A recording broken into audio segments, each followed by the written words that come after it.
அனைவருக்கும் வணக்கம். இன்னைக்கு உற்சாக நியூஸ் சேனலில் எதை பற்றி பார்க்க போகிறோன்னா, திருச்செந்தூர் முருகன் கோயில் பற்றியும் பௌர்ணமி நாட்களில் முருகனை வழிபட்டால் என்னென்ன நன்மைகள் கிடைக்கும், வாழ்வில் இதுவரைப்பட்ட கஷ்டங்கள் அனைத்தும் விலகும் என்று முன்னோர்கள் கூறியுள்ளனர். அப்படிப்பட்ட முருகப்பெருமானை எப்படி வழிபடுவது பற்றி இந்த வீடியோவில் நம்ம பார்க்கலாம். இந்த வீடியோ உங்களுக்கு பயனுள்ளதாக இருக்கும். அதனால் வீடியோவில் எந்த ஒரு இடத்துல ஸ்கிப் பண்ணாமல் வீடியோவை வாழ்க்கையில் எல்லாருக்கும் ஏதோ ஒரு விதத்தில் பிரச்சனைகள் இருக்க தான் செய்யும். அந்த பிரச்சனைகளிலிருந்து விடுபட ஒரு சில பரிகாரங்களை நாம் மேற்கொண்டாலே போதும்.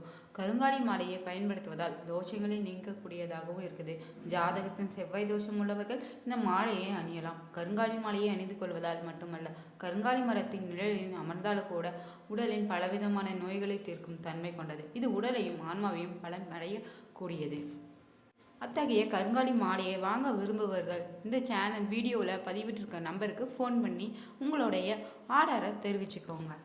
திருச்செந்தூர் என்றாலே திருச்செந்தூர் முருகனின் கோயிலையும் எப்போதுமே கடற்குளியல், நாளிக்கிணறு, இலை விபூதி, கந்த சஷ்டி விரதம் இவை எல்லாமும் தான் நினைவுக்கு வரும். இவை தவிர நம்ம நினைவில் தெரிந்து கொள்ள வேண்டிய இன்னும் பல ஆச்சரியப்படுத்தும் சிறப்பான தகவல்கள் திருச்செந்தூர் கோயிலுக்கு உண்டு. செந்திலாண்டவன் ஆலயம் பிரணவத்தை அடிப்படையாக கொண்டு வாஸ்து லட்சணங்களோடு கட்டமைக்கப்பட்டது.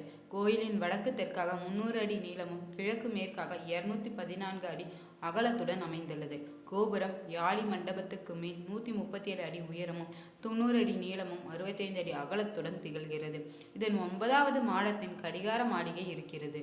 இங்கு மூலவர் தவ கோலத்தின் இருப்பதாக ஐதீகம். எனவே அவர் கையில் வேலும் அருகில் தேவியரும் இல்லை.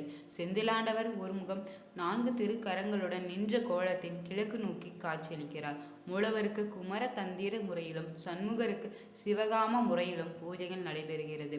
இந்த தலத்தை வீரபாகு சேஸ்திரன் என்றும் அழைப்பார்கள். அர்த்த மண்டபத்தின் வீரபாகு, வீர மகேந்திர காவல் தெய்வங்கள் விளங்குகின்றன. செந்திலாண்டவனுக்கு பூஜை செய்யும் முன்பு முதலில் வீரபாகுக்கு பூஜை செய்த பிட்டு படைத்து வழிபடுகின்றன. கருவறையின் பின்புறத்தின் 5 லிங்கங்களும் கருவறைக்குள் 3 லிங்கங்களும் உள்ளன. இவற்றை அஷ்டலிங்கங்கள் என்பார்கள். அஷ்டலிங்கங்களும் இங்கு இடம்பெற்றிருக்க காரணம், இறைவன் சூரிய சந்திரமாக பஞ்சபூதங்களாகவும் உயிர்களாகவும் விளங்குகிறார் என்பதை உணர்த்துவதற்காக. முருகன் சந்நிதியின் முருகனுடன் பஞ்ச லிங்கங்களை கண்ணாலும் மற்ற லிங்கங்களை மனதாலும் பூஜிக்க வேண்டும். அப்போதுதான் நமது பிரார்த்தனை முற்று பெறும். அஷ்டலிங்கங்களின் பஞ்சலிங்கங்களுக்கு பூஜை நடக்காது. ஏனெனில் முருகப்பெருமானே இந்த லிங்கங்களுக்கு பூஜை செய்வதாக ஐதீகம். திருச்செந்தூர் முருகன் கோயிலின் மூலவருக்கான நெய்வேத்தியம் காரம், புளி ஆகியவற்றை சேர்ப்பதில்லை. சண்முகருக்கான நெய்வேத்தியங்களில் காரம், புளி உண்டு. பருப்பு, கஞ்சி, தோசை, தேன் குழல், அதிரசம், ஆப்பம், பிட்டமுது, தினைமாவு ஆகியவை இடம்பெறும். உதயன் மார்த்தாண்ட பூஜையின் போது தோசை, சிறுபருப்பு, கஞ்சி ஆகியவை நெய்வேத்தியத்துடன் இடம்பெறுகின்றன. இரவு நேர பூஜையின் பால், சுக்கு, வெந்நீர் ஆகியவை நெய்வேத்தியமாக படைக்கப்படுகிறது. மூலவரின் தலைக்கு மேல் பெரிய வெள்ளி பாத்திரம் ஒன்றை காட்டி தொங்கவிட்டு அதில் பால் நிரப்பி சிறு துவாரத்தின் வழியாக பாலை தரை தரையாக மூலவரின் மேல் விழச்செய்து சுமார் 3 மணி நேரம் நடைபெறும் தாராபிஷேகம் இந்த கோயிலினுடைய சிறப்பு. இரவு சுமார் 9:45 மணிக்கு சுவாமிக்கு திரையிட்டு தீபாராதனை காட்டுகின்றன. பிறகு 6 மணி முன் பள்ளியறை சொக்கரை வைத்து தீபாராதனை செய்வார். இதை ரகசிய தீபாராதனை என்கின்றனர். உலோக திருமேனியான ஆறுமுக பெருமானுக்கு ஆண்டுக்கு 36 தடவை மட்டுமே அபிஷேகம் நடைபெறும். இதில் விபூதி அபிஷேகம் சிறப்பு வாய்ந்ததாகும். இலை விபூதிக்கு அப்படி என்ன சிறப்புன்னு பார்த்தோம்னா, தளத்தின் சிற்பம்சம் இலை விபூதி பிரசாதம். செந்தூரின் தேவர்கள் 12 மரங்களாக உள்ளனர் என்பது ஐதீகம். 12 நரம்புகளில் உள்ள 12 மர இழைகளில் வைத்து தரப்படுவதை இலை விபூதி பிரசாதம்.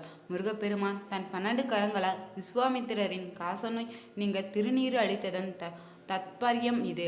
சூரபத்மன் வதம் முடித்த பின் முருகப்பெருமான் தன் பரிவாரங்களுக்கு 12 கைகளினால் விபூதி பிரசாதம் வழங்கினார் என்றும் கூறுகின்றனர். திருச்செந்தூரில் அமைந்துள்ள சுப்பிரமணிய சுவாமி கோயில் பழந்தமிழ் இலக்கியங்களில் சேசேயன் என குறிப்பிடப்பட்டு உள்ளது. முருகனுக்குரிய அறுபடை வீடுகளில் 2ஆம் படை என போற்றப்படும் மிகச் சிறப்புமிக்க கோவில் இத்தலம். தூத்துக்குடி மாவட்டத்தின் மன்னர் வளைகுடாவை அண்டி அமைந்துள்ள இக்கோயில் சென்னையில் இருந்து 600 கிலோமீட்டர் தொலைவில் உள்ளது.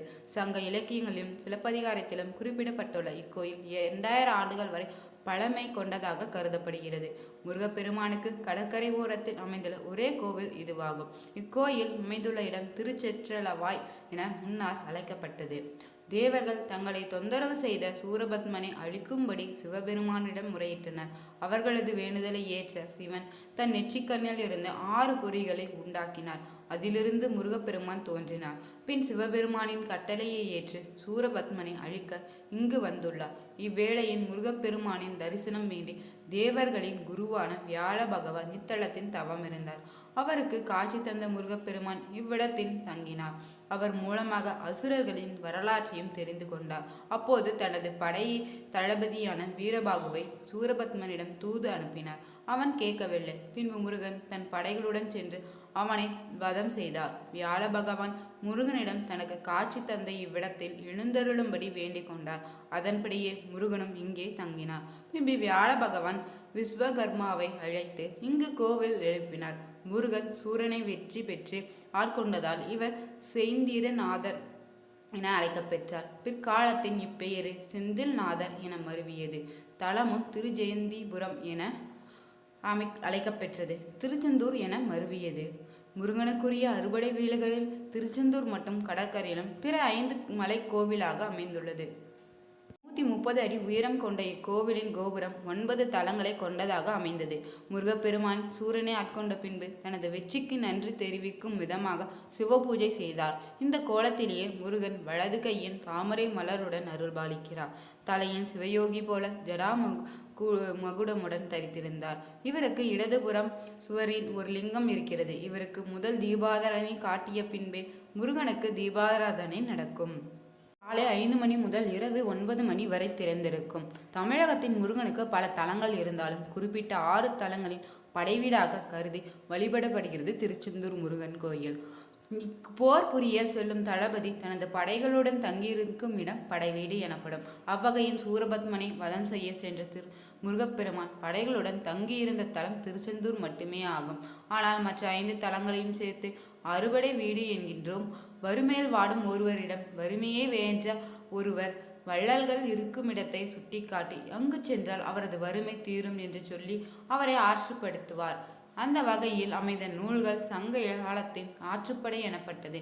இவ்வாறு மக்களின் குறைகளை போக்கி அருள் செய்யும் முருகன் இந்த 6 இடங்களில் உரைகிறார். திருச்செந்தூரின் திருமுருகாற்றுப்படை என்ற பெயர் பெற்றது. பிற்காலத்தின் இந்த ஆற்றுப்படை தலங்களின் மருவே 6 படை என்றாது. அவர் படிய வரிசையிலே 6 படை வீடுகள் அமைந்துள்ளது. தடை உள்ளவர்கள் இத்தல இறைவனிடம் வேண்டிக்கொள்ள நல்ல வரன் அமையும் என்கிற நம்பிக்கையும் இந்து சமய மக்களிடம் உள்ளது. சுவாமி அம்பாளுக்கு அபிஷேகம் செய்து வஸ்திரம் அணிவித்து நேர்த்திக்கடன் நிறைவேற்றலாம். திருச்செந்தூரின் முருகனுக்கு தினமும் 9 கால பூஜை நடக்கிறது. இப்பூஜைகளின் போது சிறுபருப்பு பொங்கல், கஞ்சி, தோசை, ஆப்பம், நெய், சாதம், ஊறுகாய், சர்க்கரை கலந்து பொறி, அதிரசம், தேன்குழல், ஆப்பம், வேக வைத்த பாசிப்பருப்பு, வெல்லம் கலந்த உருண்டை என விதவிதமான நெய்வேத்தியங்கள் படைக்கப்படுகின்றன. இதனை கங்கை பூஜை என்கின்றனர். இங்குள்ள சரவண பொய்கையின் 6 தாமரை மலர்களில் முருகன் 6 குழந்தையாக தவள நடுவே காத்தி பெண்கள் இருக்கும் சிற்பம் வடிவமைக்கப்பட்டுள்ளது. வழிபாடு என்றாலே திருவண்ணாமலை கிரிவலம் வருவது மிகவும் சிறப்புள்ளதாக திகழ்ந்தாலும் இப்போது திருச்செந்தூரின் பக்தர்கள் பெருமளவின் திரளாக தொடங்கியுள்ளன. பௌர்ணமி வழிபாடு என்பது பழங்காலத்தில் இருந்து நடைமுறையில் உள்ள பழக்கம். அறிவியல் ரீதியாக பார்த்தால் சூரியனிடமிருந்து ஒளியை பெற்று சந்திரன் பிரதிபலிக்கிறது. பூமி சூரியனை சுற்றி வருவது போல் சந்திரனும் பூமியை சுற்றி வருகிறது. பூமி மற்றும் சந்திரனின் சுழற்சியும் சந்திரனின் ஒளி முழுவதுமாக பூமிக்கு கிடைக்கும் நாள் தான் பௌர்ணமி. பௌர்ணமி அன்று கடலில் ஏற்படும் மாற்றம் நம் உடலிலும் உண்டு என்பதை நம் முன்னோர்கள் அறிந்திருந்தார்கள். கடலுக்கு மிக அருகில் உள்ள இத்தகைய சிறப்பு வாய்ந்த இத்திருத்தலத்தின் கடற்கரையின் பௌர்ணமி அன்று இரவு முழுவதும் குடும்பத்துடன் வந்து அமர்ந்து தங்கி நாளிக்கிணற்றிலும் கடலிலும் நீராடி முருகனை வழிபடுவது மிகவும் சிறப்பு வாய்ந்தது. பௌர்ணமி நாளில் இங்கு வந்து வணங்குவது மன நிறைவையும் தருகின்றது என பக்தர்களுடைய நம்பிக்கை. அன்றைய தினம் முழுமையாக விரதம் இருந்து வழிபட்டு மேற்கொண்டால் கேட்ட வரம் கிடைக்கும்.